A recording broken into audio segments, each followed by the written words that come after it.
Welcome to Showdown. I'm Mark Kaysen, and it's Friday, last day of May. That's May 31st. And it's one day after the trial. It's over. The trial lasted almost to June 1st. And I recall back weeks ago saying that we might have a verdict by June 1st. So we'll have that. We won't have sentencing, though. The sentencing is set for July 11th. So that's coming up. And we have a lot to talk about with regard to that, too. I know yesterday I had my very good friend Joe on the air. And Joe really brought up a lot of interesting points having to do with the trial and Trump and all of the things that I'm concerned about.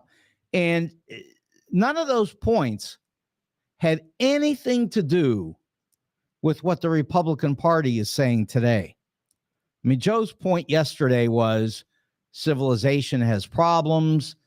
We're in a lot more trouble than anything that is related to Donald Trump. We all knew what Trump was. He's exactly what we thought he was. No big deal. There are other things that we need to be worried and focused on. And okay, there's something to that for sure. Donald Trump isn't everything. Donald Trump isn't our lives for the future indefinitely. For example, in Florida, Aileen Cannon has said that the trial there is put on hold indefinitely. Well, I'm using the word indefinitely in the same way that she is. And that is, looking out as far as you can. Donald Trump isn't everything. He's not all of our lives. He doesn't affect most of what's going to happen to us and our families for decades to come. And essentially, he is nothing more than what I have said for over 8 years. And that is, number one, a loser. I mean, the man's a loser. He's been a loser all his life. Joe talked yesterday about the family wealth that was acquired by Donald. And that's true. He got his money from his dad, and whatever it amounts to, people say different numbers and adjust the numbers and all that. It's not important. The important thing is it's the old story about how do you create a small fortune? And the answer is you start with a big fortune and destroy it. And that's what Donald did. And every inch of the way he has done that. Everything he has done has failed. There's only one thing that he did that didn't fail, but he didn't do it. Mark Burnett did it. And that is, for 10 years, he ran a program. Donald did the on-air part, which that's fine. That was the entertainment. But Mark Burnett created the show and all the spinoffs from the show that were all very successful. Mark Burnett made a lot of money, and Donald Trump made, they say, $500 million off of it, give or take. So, okay. So he did well on that. But here's the thing. He's wiped out all of that. So, here's a guy who can't do anything right. I mean, everything in his life has been destroyed. Now, of course, he currently has destroyed his life in another way. I mean, he finds all these different ways to destroy everything he touches. So in this case, he's got a woman problem. He can't keep his hands to himself. He can't be respectful of anybody, and especially women. 19 women say that he raped them. 19. One was found by a jury to have been raped. Now listen to that again. One of those women went to trial, and the jury found that she had been raped. Now, the judge said this was rape, period. You don't believe it? Go look it up. It's all over Google. You can find it. The judge said rape was proven by the jury. The jury believed it. Okay. Now, it wasn't a criminal trial, so Donald only had to pay $90 million, which, by the way, and this is a perfect example, he started off, he had to pay $5 million. And if he would have walked away and said nothing, that's all he would have paid. $5 million, end of the trial. But you see, he couldn't even do that because he had to keep mouthing off about the woman, calling her names, saying she was a liar, all of the things that cost him $5 million. And then the jury came back, the new jury, and they said, under the law, we can charge you as much as we have to get you to be quiet. And so they raised it now to another $85 million. So that's how he got to the $90 million, because he couldn't be quiet. Now, I guess he's quiet now. I think 90 million quieted him down, but maybe not. Maybe the real answer to that is that there were so many other problems that he was facing that he got diverted. So, for example, he ended up in a case where the state of New York hit him for $500 million. $500 million. So it's a lot more than that other case where he only lost almost $100 million. So then he had to pay that, or at least it's on the table that he would have to pay it. He did have to put up the money, or at least some of the money, because he lied about all of that, if you remember. Because let's not forget, he was supposed to put up a $450 million bond, and he lied to the court, told the court that nobody would give him the $450 million. Well, at least none of the 30 companies that he reached out to, but he didn't tell them that the Knight Specialty Insurance Company was ready to do $450 million. So the state said, well, we'll take 175 because you can't get it. But then it turned out, according to this guy, Hankey, Don Hankey from Knight, he came out and said, well, I was willing to give it to him, but you guys said only 175, so we'll do that. And then there were questions about the money anyway. So that's all another issue. But the point is, it sort of took Donald's focus away from his rape victim. And that is so important. It really is. Because one of the things that we're finding in the polls, and I repeat this over and over, Joe yesterday, he minimized the importance of it, but, women are against Trump in gigantic numbers. Before anything that happened this week, they were against him. So Donald has found ways to even make that worse. Because instead of trying to find some opportunity to dial down his problem with women, he's done the opposite. He's turned it up.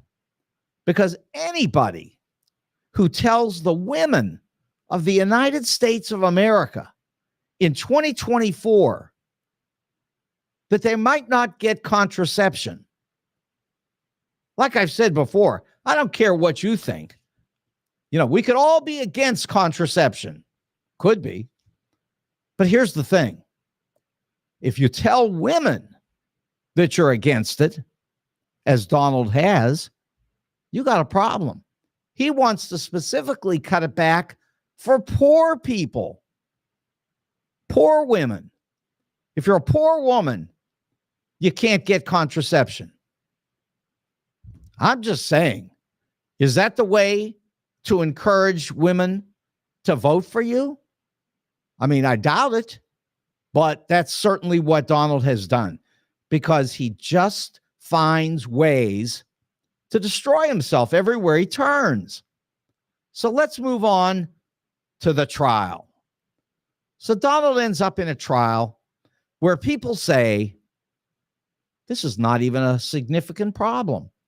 Now, of course, when they say it's not significant, what they're really doing is comparing it to all the other problems that Donald has caused himself and us as a country.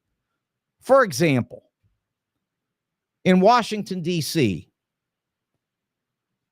he gets his people to attack the Capitol.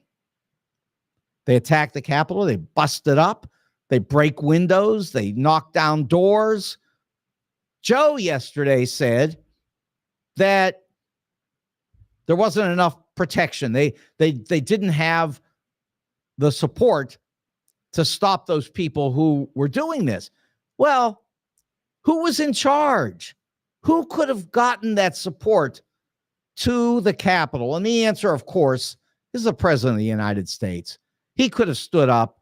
He could have talked to the governors. He could have talked to anybody. He could have done anything, but he did nothing.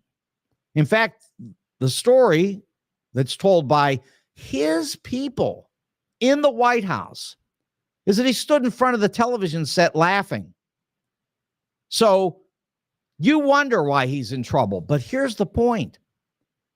Here's a trial that has now been put on hold by the Supreme Court.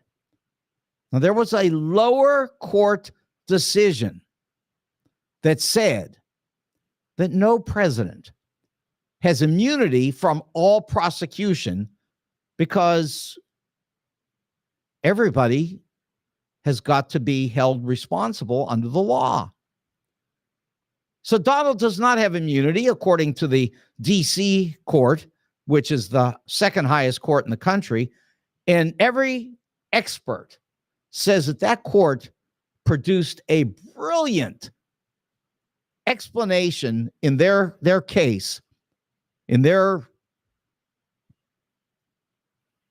agreement that he did not have absolute immunity.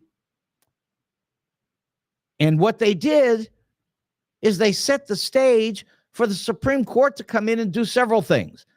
Supreme Court could have said this was a well done discussion of the law, and we're going to just leave this alone because we're going to let the D.C. court stand. Or they could have briefed all of this very quickly, like a matter of days, and then they could have made a quick decision, which might have said there is some immunity for presidents, but certainly not absolute immunity. And that all could have been worked out in a very short period of time, and the D.C. case would have been on its way. But the Supreme Court didn't want to do that. The Supreme Court wanted to protect Donald in the same way that Aileen Cannon is protecting Donald in Florida. And let's not forget this. Let's not forget that one of the guys on that court happens to be Sam Alito. And this case was directly related to Sam Alito and his wife, whatever she did, really. We don't know. He blames it on her. But they flew their flag upside down in support of the insurrectionists. Now, Sam Alito says, no, it wasn't that at all. She was just fighting with a neighbor. And so she turned that flag upside down. But we know better. I mean, this isn't a court. This isn't beyond a reasonable doubt. This is like, do we know what happened or do we not? The man says his wife did it 3 days before Joe Biden becomes president. Now, give me a break. You think that's an accident? Just a coincidence. She just happened to get in a fight with her neighbor, and she turned the flag upside down in a way that would support the very insurrectionists that were at the heart of this development of Joe Biden becoming the president. Come on. You know better. I know better. We all know better. It wasn't a coincidence at all. And by the way, that has become a huge fight now in the United States Senate, where the Democrats are standing up and saying to John Roberts, the Chief Justice, they're saying, look, we want answers. Why won't you get this man to recuse himself? You know what's been done here. We need action. We need you involved in this. John Roberts, who normally is pretty reasonable on some of these things, he's backed down completely and said, no, I'm not going to do that at all. I'm not going to get involved in this. So he backed totally away from any involvement in the ethics of what was done by Sam Alito. Of course, John Roberts is famous for being an institutionalist, so you or he could say it's a defense of the Supreme Court as an institution so that nobody can actually ask them these questions because they have the right to make their own decisions about what's right and what's wrong, the ethics. And here's the thing, that's the law right now, and that's true. But the Democrats are saying, come on now, we can talk about this, we can look at it, we can think about it. Let's see if there's something we ought to be doing, or maybe not, but we should look. Roberts has said no, and the Democrats have said, well, we're not going to stop there. We're going to go further. Now, you could say, anybody, that the Republicans have investigated Hunter Biden. OMG. What are we talking about? So you could say that that's somehow some kind of an equivalent on the other side, and everybody either has a right to do it or doesn't have a right to do it, or the Democrats are somehow hypocritical, or that, they're not, because they're against the investigation of Hunter Biden, and now they want to investigate Sam Alito. I mean, you could say all those things, but you know that this guy flew his flag upside down. You know he lived there. You know he saw the flag. And you know that he understood what it meant. You could say that, he was standing up for his wife's rights to fight with the neighbor. Okay, come on. There's no fight with the neighbor. This is about the insurrection. And this is about the support that their family has for violence against the capital of the United States. Unbelievable. But that's where we are. So all of that came about because I'm talking about this Washington, D.C. trial, where obviously Alito is helping to block the trial so that Donald Trump can't be brought to justice prior to the election.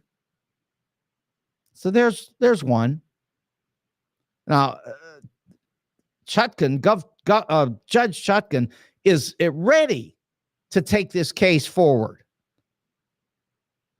at a moment's notice, but no one's giving her the notice. And here we are at the end of May, and we still don't have a result from this immunity case. They are dragging this thing out as far as they can take it. I don't know. I mean, people say there's a rigged case against this one and rigged case against that one, and the election was rigged. Well, there's something going on here. We all know that this case could be disposed of instantly. They've been asked to expedite it, and there was some talk that they might, but they're hardly expediting it. In fact, what they're doing is taking it all the way down to the end. The end would be the end of June. So they've got 4 weeks. I mean, what are they going to do? Come up with something in the third week of June and say that they expedited it 1 week? I mean, this is ridiculous. We all know it is, but that's okay because they have a right to do this. They do. They can get away with this. The Supreme Court can. Now, if we go down to Florida, well, that's a different case. And she does not have the right, Aileen Cannon, to do what she's doing. She has clearly put her thumb on the scale in favor of Donald Trump on every single decision. And then she took this case and said, instead of a May date for the trial, we're going to say the date is postponed indefinitely. What's the purpose of indefinite? I mean, that's forever. Why is it even being done this way? Well, it's because she is taking every single little issue, and I mean tiny ones, that come up before the court. And she's having these lengthy hearings on every single one of them, to the extent that, of course, this trial's on hold indefinitely. This trial won't be taken care of in 10 years the way she's doing it.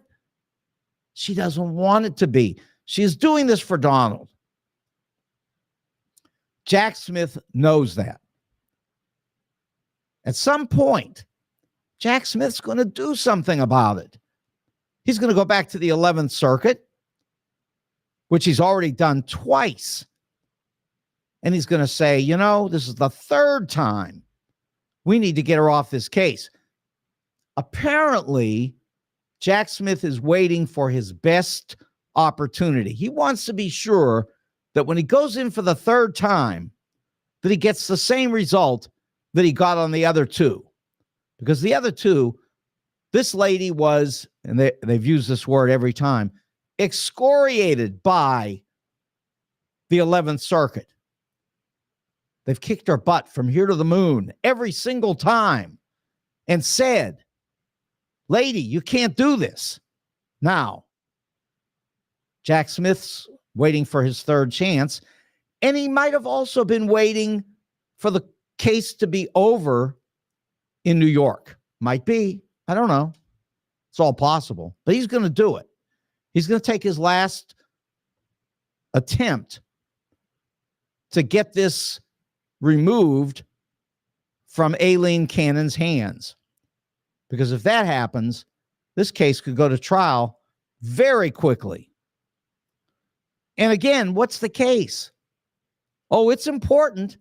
You know, the first one we talked about, the one in Washington, D.C., that's about an insurrection against the Capitol of the United States. This one is about stealing nuclear documents. Nuclear secrets stolen by Trump, along with all kinds of other very sensitive information, and hidden from the government to the point where when the government came in and said, can you give us our documents, the government was lied to repeatedly. The documents were hidden. Donald tried to destroy them by flooding a room. I mean, all of this went on. It certainly deserves to be considered by a jury in Florida, which is where everything took place. And why isn't it happening? because Aileen Cannon has stopped it. It's not going anywhere. Now, there's a third case. And the third case is in Georgia. Now, the judge in Georgia did everything he could to be fair to both sides. In the end, his comment about what was going on in the case made it clear that he thought that Fonnie Willis was in some sense, at some point, lying. I mean, he made that case. He said those words. So the point is, she wasn't getting a some kind of a free deal here where she could just do anything. She was being beat up pretty badly by the judge, who eventually said that under the law, remember the law? Under the law, he could not remove her from the case. Then Fonnie Willis went out and ran for office and won by a huge margin.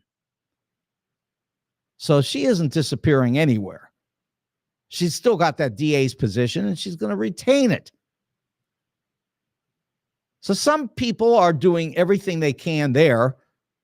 Certainly Republicans.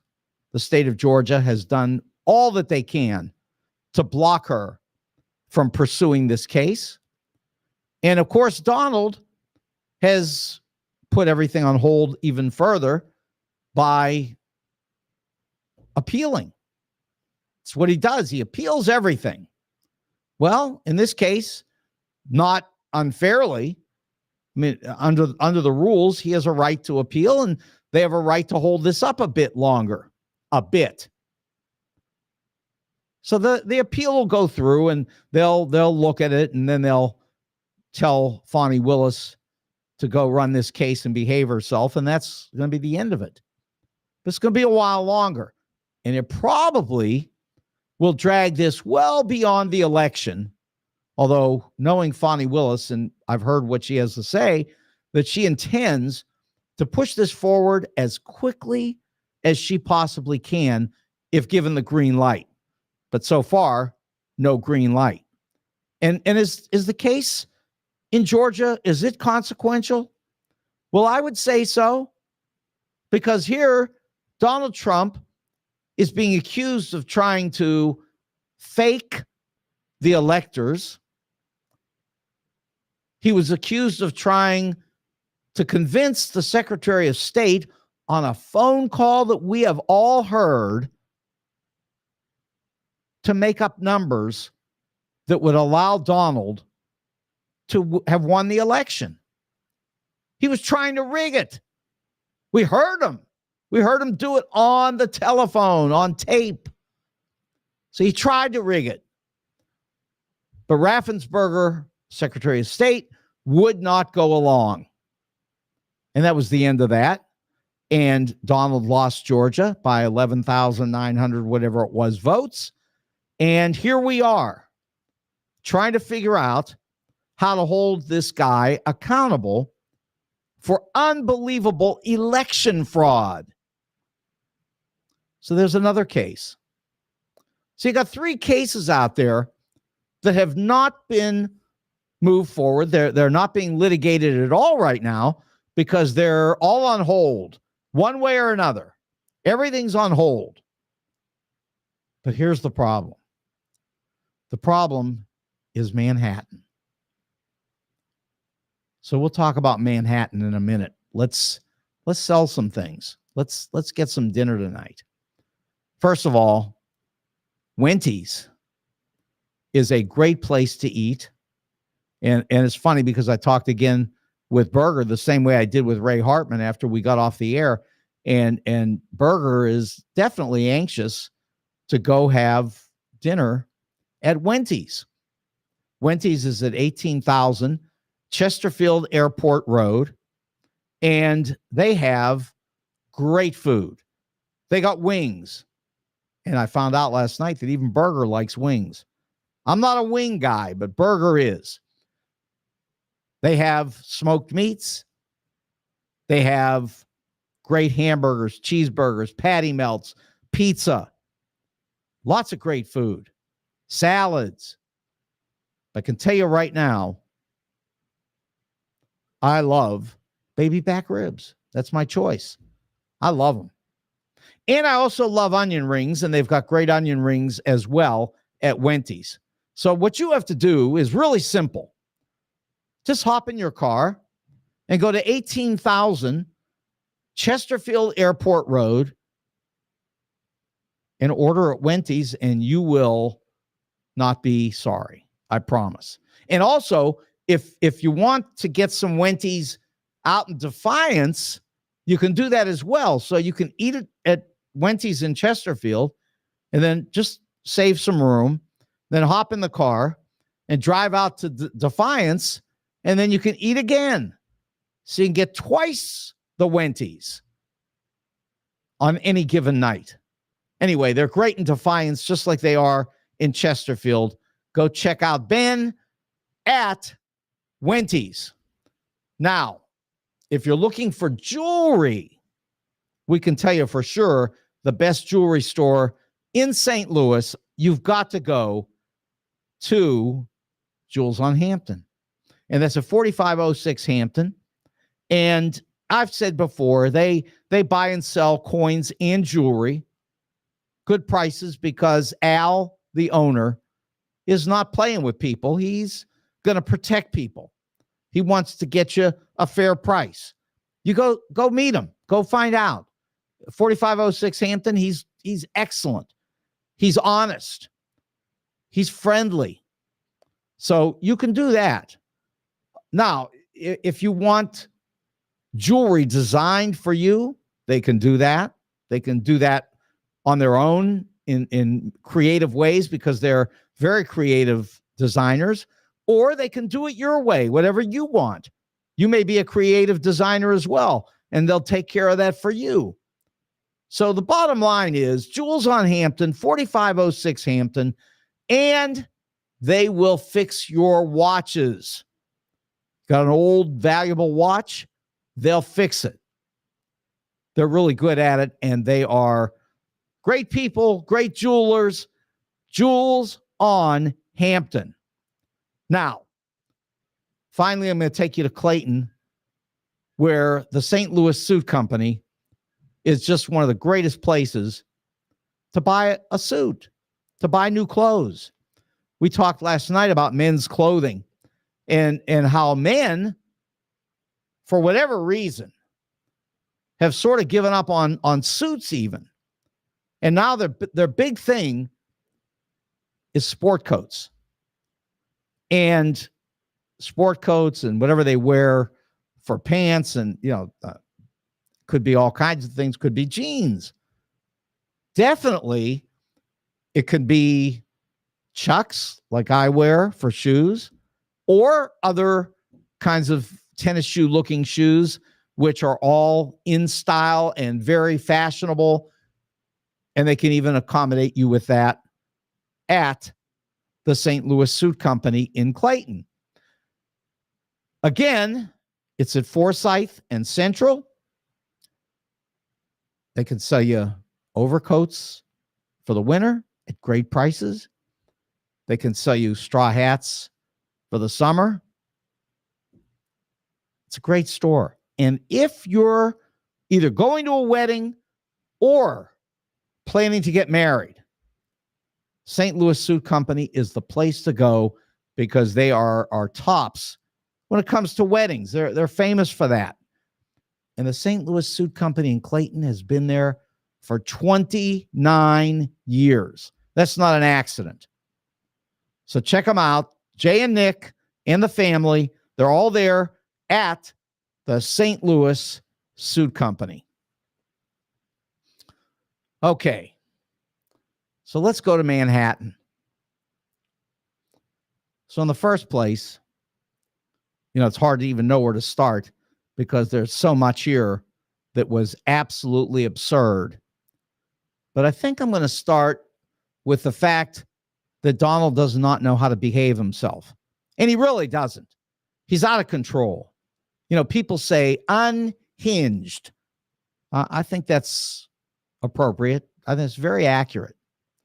Here's a guy who walks into a courtroom where he depends on the judge to be fair. He walks into the courtroom and he immediately starts attacking the judge's family, the judge's daughter, everybody he can think of individually, people that have nothing to do with anything in that courtroom. Friends, people who work for the court, everybody. Donald went nuts on these people. Now, everybody in the courtroom has made the point that Judge Mershon has been incredible in that with all of the attacks, he has restrained himself. He has numerous times warned Donald that he would go to jail, but he just didn't do it. He kept avoiding it. But he tried to convince Donald that he needed to stop or he would go to jail. But Donald wouldn't stop, and he kept attacking people, including the jurors. The jurors. He attacked the jurors. He didn't even know who they are. Saw them. Big deal. Attacked the jurors. Attacked the witnesses. Anybody knows, without a gag order, that you can't intimidate witnesses. It's just not allowed. You don't even have to be told by the court not to do it. You know not to do it. Donald did that. He attacked anybody he could think of. I understand he does it all the time. So what does that have to do with it? Doesn't make it okay. It's against the law. He was breaking the law. But the judge still restrained himself. The judge sustained objections in favor of the defense numerous times throughout the trial. He came down against the prosecutors numerous times in the trial. They would ask for objections and he would overrule it. I'm just telling you, this guy was even-handed. How do you know? Well, you read the transcript. I understand you don't want to read the transcript. Okay, but that doesn't mean you could just run around yelling that he's rigged the trial and he's a fake and he's this and that. You don't. I mean, that you can't do that on the basis that you just don't want to read it. You can't just say, look, there's too much to read. I don't want to know, so I'm just going to say he rigged it. That's not how this works. If you want to know, go read the documents. They're there. No problem. You don't have to listen to somebody else tell you what it says. Go read it. So this guy has come down in every way possible, trying to be fair to Donald Trump. Every way possible. He then came to the end of the trial, read jury instructions, and every lawyer, and I mean everyone, that heard the jury instructions at the beginning said, okay, these are pretty standard instructions. I understand today, because Donald is screaming that the jury instructions were meant to destroy him. Yeah, I understand that that's being said. But again, I'm no expert. I can't read the jury instructions to you. I'm no lawyer. I can't explain to you how this works, but I will tell you this. If you think that it's some kind of a kangaroo court, as they say, then you have an obligation to go check it out, because everybody on all sides in the legal profession say it was fair, and it was done correctly. In fact, more than fair.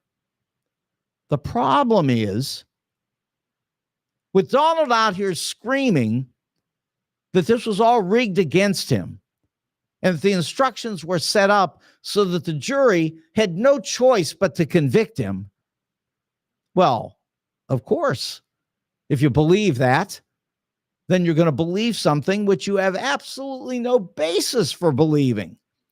You're just listening to a guy who lies every day and who, in fact, was on trial for lying after he was on trial for lying to the state of New York and ended up having to pay them $500 million. Okay, he hasn't paid them yet, but he lost. And now, here it is again. He's always in trouble for lying. Always. $90 million to E. Jean Carroll for lying. He points to Michael Cohen and says Michael Cohen is a liar. And we know that Michael Cohen was hired by Donald to lie. That was the purpose. Now, is Michael reformed?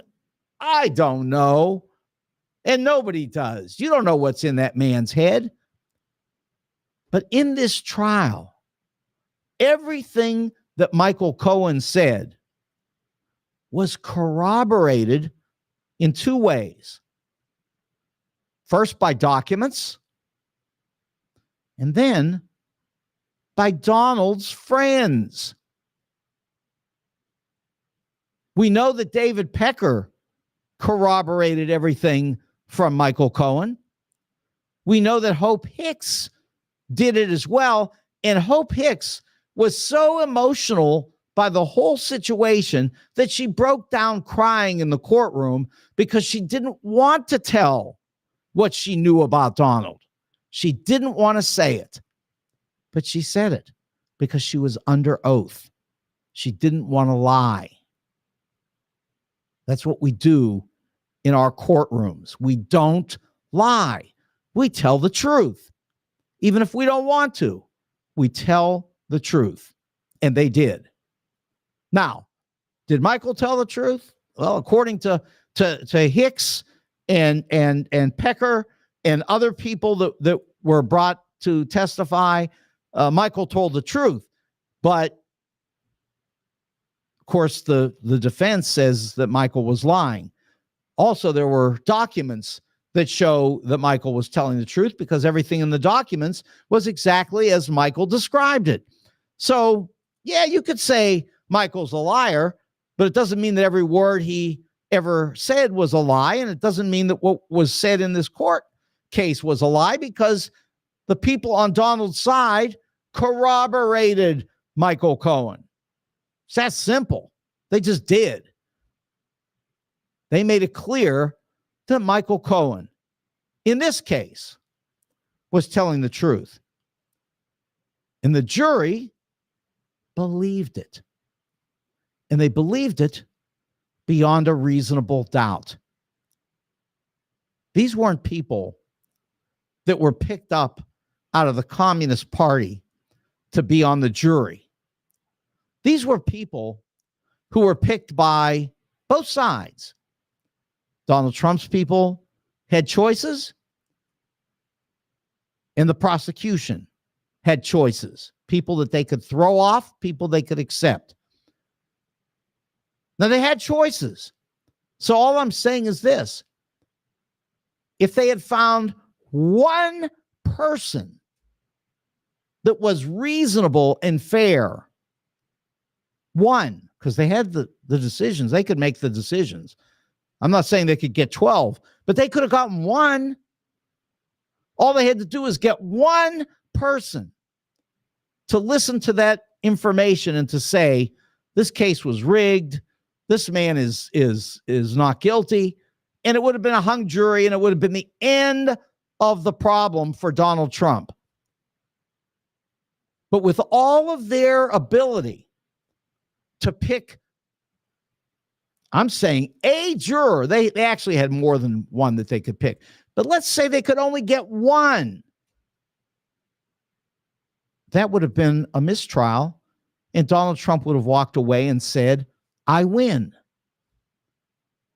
But it didn't happen because every single person on that jury, a jury of Donald Trump's peers, these are the people who lived in New York, in Manhattan, right alongside Donald Trump. They weren't all billionaires, but they were people. And that's how we run this in our country. We have juries. These juries listen to the facts and they make decisions. And we believe as a country that our jury system is incredibly fair and that you can rely on the decisions that they make. Sometimes human beings could be wrong, but that's not how we work. We don't assume that they're always wrong or that they're ever wrong. We assume that they're right. And then if somebody comes up with evidence to the contrary, then we've got a discussion. But here, there's no evidence. There's not going to be any evidence. Now, you can say there will be, and I'm going to tell you there won't be, and we're going to find out. But we got this far, and I told you from the beginning. You know, other people said, well, this might be an acquittal, might be a hung jury, could be a lot of different things. You got to give the jury a chance to hear everything. Everybody is presumed to be innocent. Well, here's what I said. We are presumed to be innocent under the law. Under the law. But I'm not the law. I'm some guy standing in front of a microphone. I don't have to presume anything. It's not required. I simply looked at what was going on, read everything possible, and I came back and said, this guy's going to be found guilty. And I didn't say it once. I said it for 5 weeks. This guy was going to be found guilty. I've been saying for years that this guy would be found guilty eventually because he was just on the path. There was no way around it in our system. I understand when he was president, they couldn't get him. But after he was president, after he left, they could get him, and they started, and they got him. Now, I know this is the least consequential case of all of the cases that have been brought against Trump. 4 cases, criminal cases, because he's already lost civil cases to the tune of $600 million. He raped a woman. He lied to banks and insurance companies. I mean, this is the man that some people want to be president. But at any rate, here he is standing in front of the United States of America, having been tried one time, because I explained to you how the other 3 have been shoved aside. And Donald tried to shove this aside. He did everything. He appealed everywhere he could. But he couldn't get this one stopped. He tried. And so here's the deal. They found that he's guilty. They looked at the evidence. They listened to the instructions.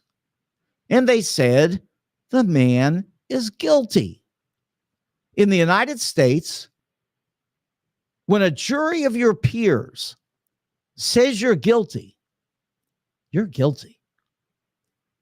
So it's no longer presumed innocent. Now this man is guilty. And don't say, well, maybe he didn't do it. No, that's not how we do this. This is the United States of America, 240 years. When you're found guilty, they don't say you were found guilty, but maybe you're not. No, then they say you are guilty. That's how it works. That's our system of government, of law. That's how this country has gotten to this place in 240 years. Now, if you want Russia, you can go get Russia. Because believe me, Vladimir's standing out there begging to take over. That doesn't seem like a good idea. But this is the United States of America, and under our system, which was fair as you can be, and listen now, there's an appeal coming. And here's what's going to happen. Telling you this. So just listen to this now. He's not going to win the appeal. He is not. Everything here has been done properly under the law. The one thing you could say is that this is the least consequential case out of all 4 cases. That's true, because this man has done worse things. He's stolen nuclear secrets. He's not even being charged for what he did with the Russians, which we know was illegal because we read the Mueller report. He's not being charged with what he did with Lavrov and the Russians in the White House, where he showed them documents that had unbelievable consequences right at the beginning of his administration. That, remember, he was in that office with Russian photographers, with Lavrov from Russia, and no Americans were allowed in the room, and he showed them classified documents. It caused chaos in our government. Donald's done this all the way from the very beginning. He lied about COVID. He lied about everything. Everything he could, he lied about. Now he's lying about this case. The case which he lost. In the United States system of justice that held him accountable, and then it's going to go to the courts, and it's going to be found to be a fair trial, and then this guy is going to be both convicted and no more appeals. So then what do you want to do with him? You want to put him in the White House?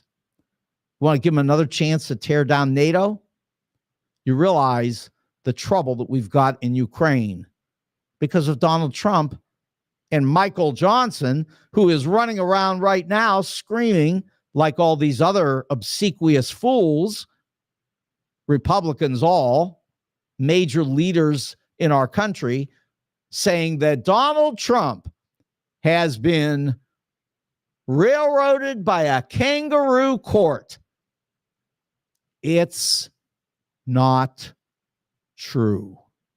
It's not even close to true. So what's happening is that Donald is off and running. He is screaming about the jurors. He's screaming about the witnesses. He's screaming about the judge and the judge's family and everybody else. In other words, he's violating the gag order again. He's still under the gag order. He is violating it again. And do you think the jurors in other trials who haven't even been picked yet aren't watching this and realizing that their lives could be in jeopardy? Because if they go through with the trial and find Donald Trump to be guilty, he's coming after them. It's exactly why there's a gag order in the first place. So look what's going to happen. Donald's going to go July 11th to the sentencing. And everybody, I mean, again, trying to be fair, everybody has said that if you do what Donald Trump did, it's your first offense, you have a very good chance of getting probation.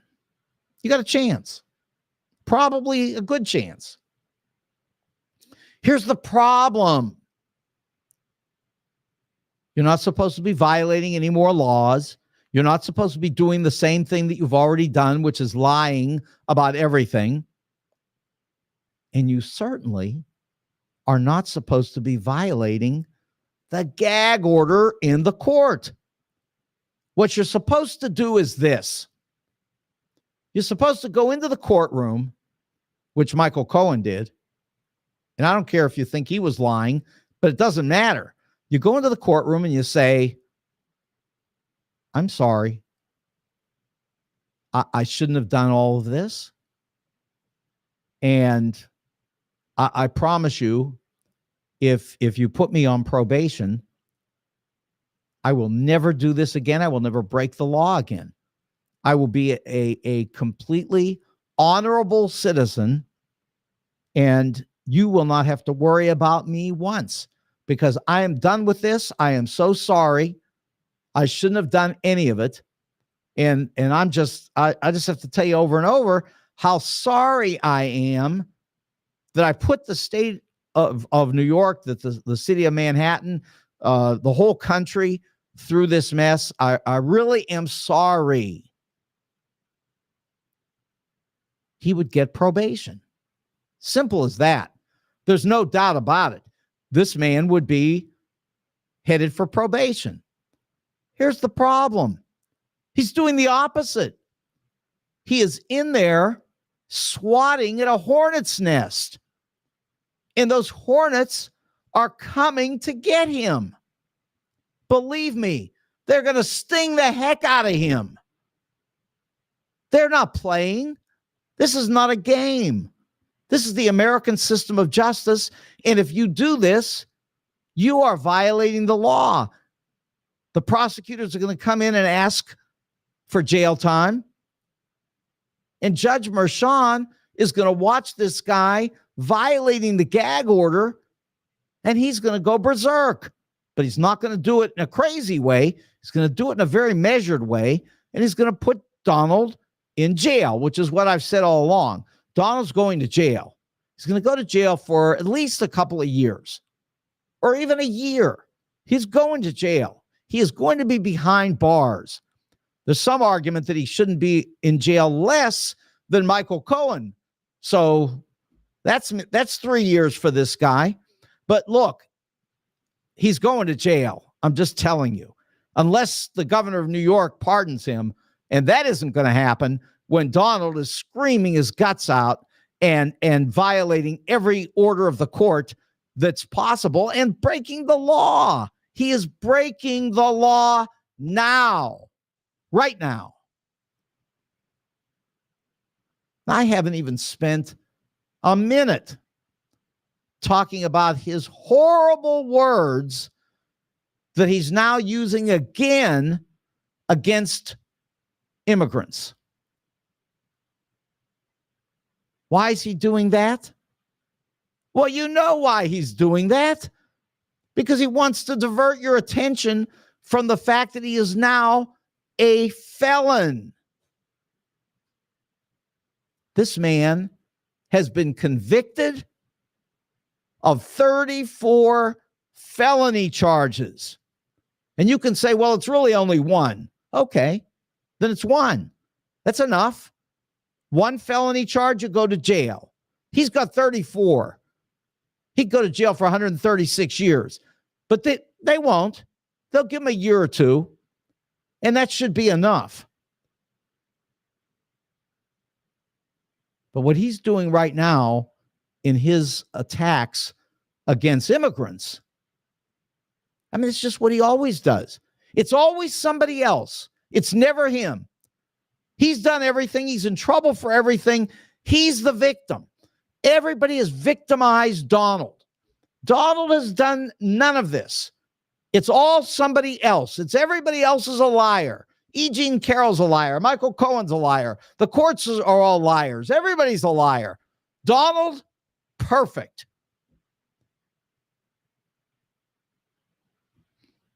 Do you believe that? Okay. We'll see you next week. Right now, for Wenty's, for the St. Louis Suit Company, for Jules on Hampton, I'm Mark Kaysen. This is Showdown. Good night.